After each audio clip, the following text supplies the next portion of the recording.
Ya Allah, ada waktu dalam hidup ini manusia tersenyum di hadapan orang lain, tapi dalam diam hati terlalu berat memikirkan hutang dan tanggungan hidup. Siang hari cuba kelihatan kuat, malam hari kepala penuh dengan fikiran tentang duit yang belum cukup, bayaran yang belum selesai, dan amanah yang masih belum mampu dilansaikan. Ya Allah, Engkau mengetahui betapa penatnya hati orang yang dibebani hutang. Ada yang tidur tetapi jiwanya tidak tenang. Ada yang berjalan membawa senyuman tetapi dadanya penuh keresahan. Dan ada yang setiap hari memikirkan bagaimana mahu menyelamatkan keluarga daripada kesempitan hidup yang semakin menhimpit. Ya Allah, lapangkanlah jalan untuk kami melansaikan segala hutang yang ada. Bukakanlah pintu rezeki yang halal dan penuh keberkatan.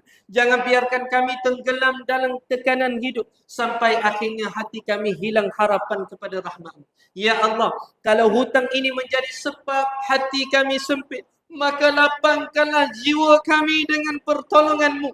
Kalau hutang ini membuat kami malu kepada manusia, maka jagalah maruah kami dengan rahmat-Mu, Ya Allah. Dan kalau hutang ini membuat kami hampir putus asa, maka peganglah hati kami supaya tetap yakin kepadamu, Ya Allah.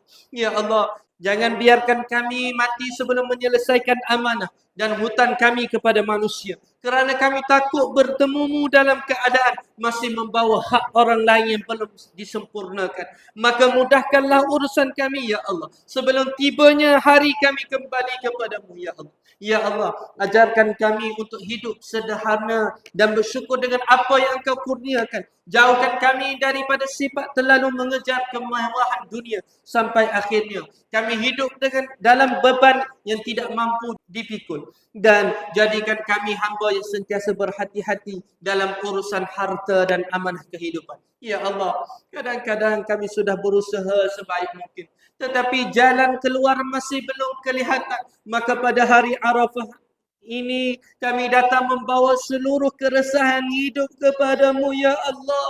Kerana hanya Engkau yang mampu membuka jalan ketika semua pintu terasa sempit di hadapan kami. Ya Allah, kurniakan kami rezeki yang cukup untuk membayar hutang-hutang kami. Gantikanlah kesempitan ini dengan kelapangan. Gantikan kegelisahan ini dengan ketenangan. Dan jadikan pujian hutang ini sebab untuk kami semakin dekat dan bergantung penuh kepadamu, Ya Allah. Angkatlah doa kami tanpa hijabmu, Ya Allah. Angkatlah doa kami tanpa hijabmu, Ya Allah. La ilaha illallah.